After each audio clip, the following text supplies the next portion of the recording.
Welcome back to a new video, fans. Today I'm going to tell you about how to start face lock and guys how to set face lock in realme phone, guys.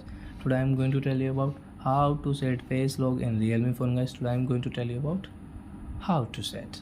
In this video, guys, we will talk about face lock setting in realme phone. So before starting video, friends, I want to tell you, if you're new in my channel and you are watching the first time, so first of all go and subscribe my channel, click the bell icon and like my videos. So now let's start video. First of all, open your phone setting, then guys click on face and password, click on guys add face.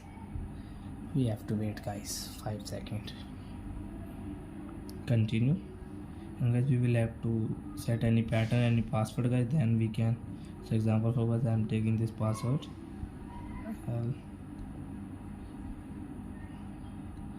then guys continue.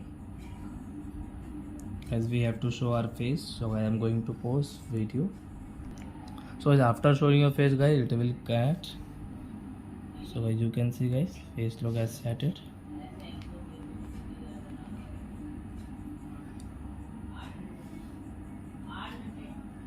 So you can see, friends, I hope friends you have understood how to set face lock.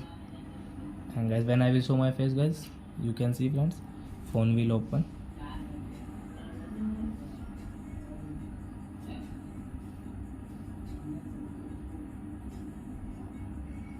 So I hope friends you have understood how to set face lock in realme phone. So that's it, guys. Thank you for watching my video, guys. Now we will meet our next video with new topic. If you want, guys, please go and like my video, subscribe my channel.